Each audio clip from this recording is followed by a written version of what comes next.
Welcome लोगोफोर नोंथांमोनखौ आंनि बड' फिल्टारजों गासैखौ बरायनाय जाबाय। दिनै जों सावरायगोन वर्ल्डनि मोस्ट एक्सपेन्सिव ब्रिज माने गुवारै गोसारनाय ब्रिजफोरनि सायाव।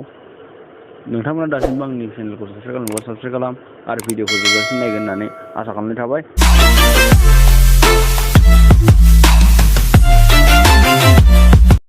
फै जों भिडिअखौ जागायलांसै। नाम्बार 5 आव दं टिसिंमा ब्रिज।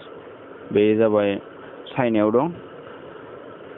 बे ब्रिजनि खामानिखौ स्टार्ट बानायदोंमोन 1992 नि मेआव। बे ब्रिजआ ओमफ्राय कमप्लिट जादोंमोन 1997 नि मेआव। ओमफ्राय बेनि लेन्थआ जाहैबाय 1.37 किल'मिटार।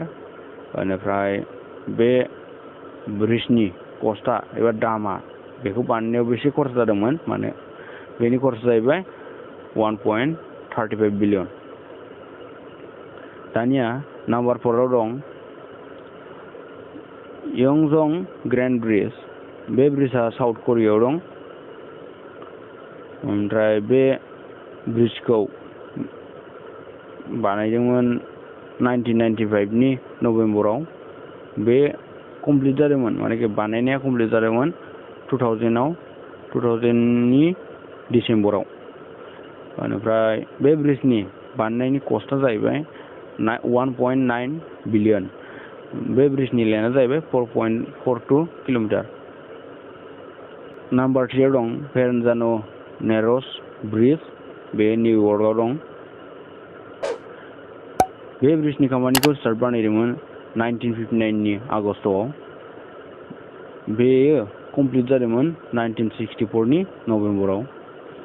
बेनि लेन्थआ जाहैबाय 4.1 किल'मिटार। बेखौ बानायनायनि कस्टआ माने दामा जाहैबाय 2.4 बिलियन। नाम्बार 4 दं ग्रेट बेल फिक्स लिंक।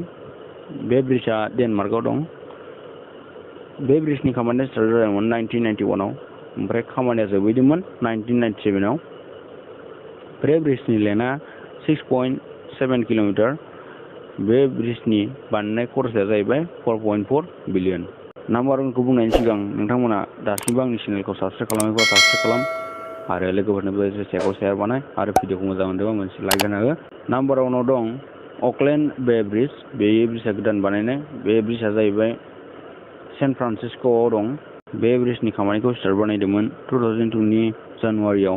बे ब्रिजनि लेन्थआ जाहैबाय 3.5 किल'मिटार आरो बे ब्रिजखौ बानायनायाव खरसा जादोंमोन 6.4 बिलियन। नोंथांमोना दासिमबो आंनि चेनेलखौ साबस्क्राइब खालामोब्ला साबस्क्राइब खालाम आरो जेसेबां लोगोफोरनो सेयार बानाय। आं बेफोरबायदिनो इनफरमेसनेल भिडिअ बानायबाय थागोन आरो लोगोसे फेक भिडिअबो बानायबाय थागोन। दासान्दि बानायनाय जायाखै, उननि समफोराव बानायनाय जागोन। नोंथांमोना खालि चेनेलखौ साबस्क्राइब खालामना हो।